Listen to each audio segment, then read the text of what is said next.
living room.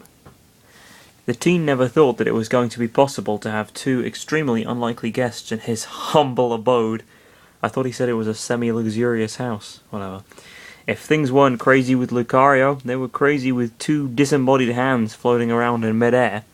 Chris closed the curtains from all the windows, just in case an unlucky person with a weak will happened to scream their heads off.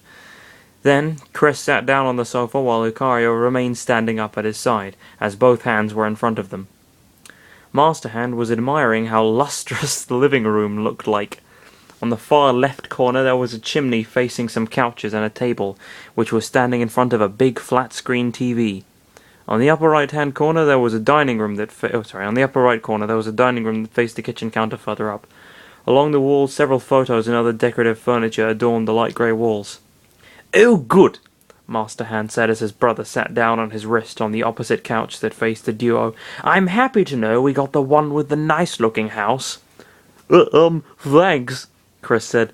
"I do my best to keep this place clean while my parents are away." "Oh," the hand nodded his body. "You're one of those who... I see," he said. "That kind of makes things easier." The teen nodded, interlacing his fingers over his knees. "First off," Chris began, "my name is Chris, and this is Lucario." Lucario responded with a silent growl. How does that work? Silent? I'm pretty sure a growl requires noise to be made in order for it to constitute a growl. "He won't kill you," Chris reassured the hands. Lucario sighed with a small frown. "Okay, nice to meet you," Master Hand said. "I'm Master Hand, and this here is my pretty insane brother, Crazy Hand." "Hello," Crazy Hand said. "Don't mind if I take this couch as my bed."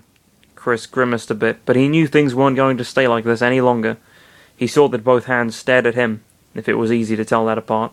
Their bodies were facing him, so he had a feeling he was being watched. "I don't know what to ask first," Chris said. "Come on," Crazy Hand said. "You have something, don't you?" Chris got something to talk.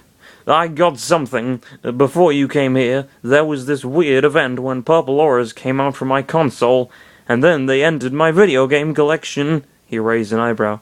"Do you know anything about that?" Master Hand cleared his invisible throat before speaking. Invisible throat. Okay. Yeah, how does it make noise? It's a hand. How the fuck does it speak? It doesn't speak in the games. How the fuck does it speak? I'm thinking way too hard about this. Just persevere. "Those purple lights were surely the Subspace army spreading their reach, the culprits for invading the Smash Brothers universe," he explained. The two blinked at him. "The disc you got, Chris, happened to harbour a wide-open universe that had its own fair share of issues." "What the..." Chris trailed off. "You mean to say I just so casually picked up some kind of corrupted copy at my local store?" he asked. "How does that even make any sense?" "Hello," Crazy Hand said. 6 foot tall, Lucario?" "That..." Chris exchanged glances with Lucario. I admit we already went through something of the sort before, but this is just too much," he said. "What are the chances that the people who manufactured that single copy of the game knew about this?" I don't know about that, Master Hand said, dismaying the teen. "But the thing is, things are happening. It was, how you say, destiny working by itself." "Oh, don't give me that." Chris trailed off until he saw that Lucario was giving him a worried look with his red eyes. You believe in this kind of destiny, I imagine." Lucario nodded. "Yes," he said. "The two of us never even found out how I came here." I guess you're right," Chris muttered, recalling the vivid event from half a year ago. "Still, this makes even less sense." He looked up at the hand. "It's just too much for me to believe that I'm living through this." Master Hand sighed. "Look, Chris," he began. "You're going to break a blood vessel if you think too hard about that. You need to concern yourself with the information I want to give the two of you first." He saw the teen shaking his head. "I know it's pretty incredible, but it's happening. That's all you need to know about the situation as a basis." "Ugh," Chris grunted a bit. Okay, I'll listen to your story then, he agreed. So you're saying that this subspace army is trying to... It's trying to conquer the worlds, Master Hand said. The duo widened their eyes. The army's main goal is to conquer any world they come across using the subspace bombs. Ellipsis. Chris was utterly miffed by that truth. Oh, that's a strong word. That's a very powerful verb. Okay, that sounded so scaring.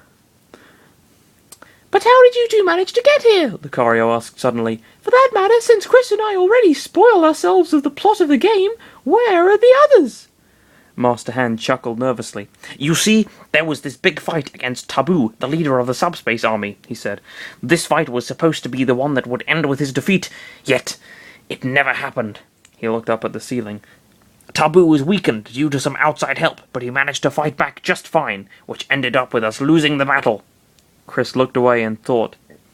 You're saying the supposed final battle ended up on a bad note? He asked, looking sideways at the hands. And that's how things spiraled out of control?